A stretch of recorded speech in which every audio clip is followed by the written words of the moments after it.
तो कैसे हैं आप लोग? फिर से आपका स्वागत है कि नई वीडियो में।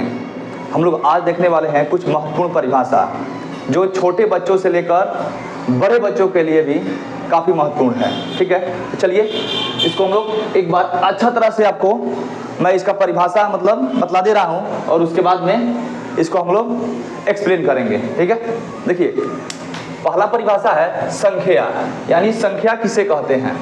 यहाँ पर है जो किसी वस्तु के परिमाण का जवाब देता है उसे संख्या कहते हैं। क्या बोला यहाँ पर? जो वस्तु के परिमाण का जवाब देता है उसे क्या बोलते हैं? संख्या। देखिए यहाँ पर जैसे में लिखा हुआ है 5 कलमें, ठीक है, और यहाँ पर जो 5 है वही क्या है? संख्या। क्या है? संख्या। आइए उसके बाद में है अंक। अंक किसे कहते हैं? तो किसी अंकन पद्धति में जितने संख्या बनाए जाते हैं उसे अंक कहते हैं। क्या कहते हैं? अंक। अब देखिए यहाँ पर दिया है अंकन पद्धति। अंकन पद्धति का मतलब होता है चिन्ह। क्या होता है? चिन्ह होता है। ध्यान देखिएगा, अंकन पद्धति में 10 अंकों 0 से लेकर 9 तक का प्रयोग किया जाता है। ठीक है, अतः अंकों की संख्या कितनी होती है? 10। कितनी होती है? अंकों की संख्या 10 होती है। अब देखिएगा गुणनखंड या अपवर्तक। अपवर्तक को ही क्या बोलते हैं हम लोग? गुणनखंड बोलते हैं। ठीक है, तो वे संख्याएं जो जिन संख्याओं को पूरा विभाजित हो जाए, ठीक है, जिन संख्या का को पूरा विभाजित हो जाए उसे क्या कहते हैं? गुणनखंड। ठीक है, फिर देखिएगा गुणनखंड मतलब वे संख्याएं जो जिन संख्याओं से पूरा विभाजित हो जाता है उसे क्या कहते हैं? गुणनखंड कहते हैं। जैसे मान लीजिए 2 किन संख्या से विभाजित होगा? 1 से और 2 से, यानी 2 का गुणनखंड कौन हो जाएगा? 1 और 2। उसके बाद में 10 के गुणनखंड, ठीक है, 10 का क्या हो जाएगा? 1 2 5 और 10।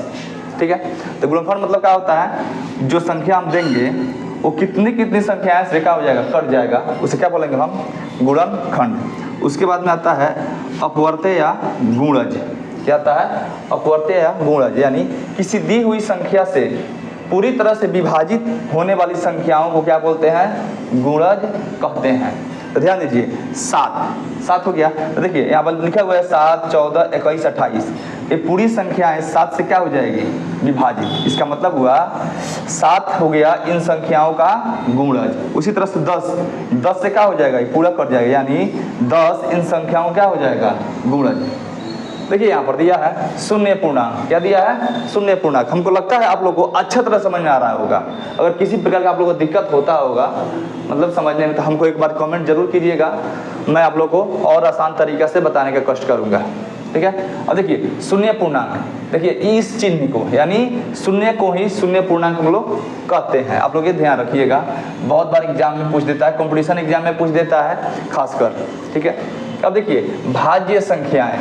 भाज्य संख्याएं किसे कहते हैं? देखिए परिभाषाएं सब आसान है, लेकिन बहुत ऐसे विद्यार्थी को है ना ये सब परिभाषाएं मतलब भूल जाते हैं।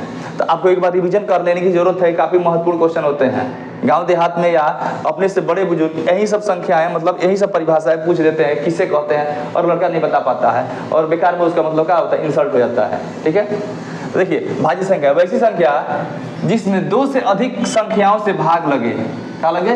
2 से अधिक संख्याओं से भाग लगे उसे भाज्य संख्या कहते हैं। जैसे मान लीजिए 6 हो गया, 6 में किससे भाग लग जाएगा?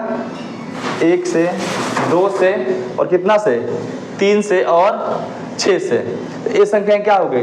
भाज्य संख्याएं, यानी जिसमें 3 अंक से कम भाग लग जाए, एक खुद से, एक से, एक अन्य संख्याएं से, वे संख्याएं क्या होती है? भाज्य संख्या। अब देखिए अभाज्य संख्या। अभाज्य मतलब होता है वैसी संख्या जिसमें एक तथा खुद से भाग लगे। एक तथा खुद से, इसे क्या कहते हैं? अभाज्य संख्या। अब देखिए 2 हो गया, 2 से भाग किसमें लगेगा? किससे लग जाएगा? 1 से और 2 से, बाकी कोई भी संख्या से उसमें भाग नहीं लगेगा।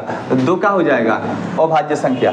3 5 7 11 ये सब संख्या में 1 से और खुद से भाग लगेगा। ठीक है, अब देखिए यहाँ पर दिया है सअभाज्य संख्याएं। क्या दिया है? सअभाज्य संख्याएं। एक बार आप लोग से मेरा रिक्वेस्ट है, आप लोगों को अगर हमारा वीडियो अच्छा लग रहा है तो चैनल को सब्सक्राइब जरूर कीजिएगा, वीडियो को लाइक कीजिएगा, शेयर कीजिएगा। ठीक है, देखिए सअभाज्य संख्या। सह अभाज्य संख्या मतलब होता है दो संख्याओं का वैसा जोड़ा। यहाँ परिभाषा लिखा हुआ है, दो या दो से अधिक संख्याओं का वैसा समूह जिसका एचसीएफ कितना हो, एक हो। कितना हो एचसीएफ, महत्तम समवर्तक, यानी दो संख्याओं या दो से अधिक संख्याओं का वैसा जोड़ा अगर हम लोग उसका एचसीएफ निकालते हैं कितने के बराबर आ जाए, एक के बराबर आ जाए तो उसे बोलते हैं हम लोग सह अभाज्य संख्या। उसके बाद में है हमारा सम संख्या। कौन संख्या? सम संख्या, यानी वैसी संख्या जो दो से क्या हो, पूरा पूरा विभाजित हो जाए, कट जाए। तो दो से क्या हो जाएगा, 2, 4, 6, 20, 30, मतलब ये सब कट जाएगा तो क्या हो जाएगा, सम संख्या। और विषम संख्या क्या होता है, जिस संख्या में दो से पूरा पूरा भाग नहीं लगे, जैसे क्या हो गया 3, 5, 7, 9, 13, इस तरह के संख्या में दो से पूरा पूरा भाग नहीं लगेगा, ठीक है, तो उस संख्या क्या हो जाएगी, विषम संख्या। इस तरह से हमने आज देखा कुछ महत्वपूर्ण परिभाषाएं गणित के अंदर के, ठीक है। अगर आप लोगों को मेरा वीडियो अच्छा लग रहा है तो चैनल सब्सक्राइब एक बार जरूर कीजिएगा, ठीक है। चलिए हम लोग मिलते हैं नेक्स्ट वीडियो में, तब तक के लिए जय हिंद और जय भारत।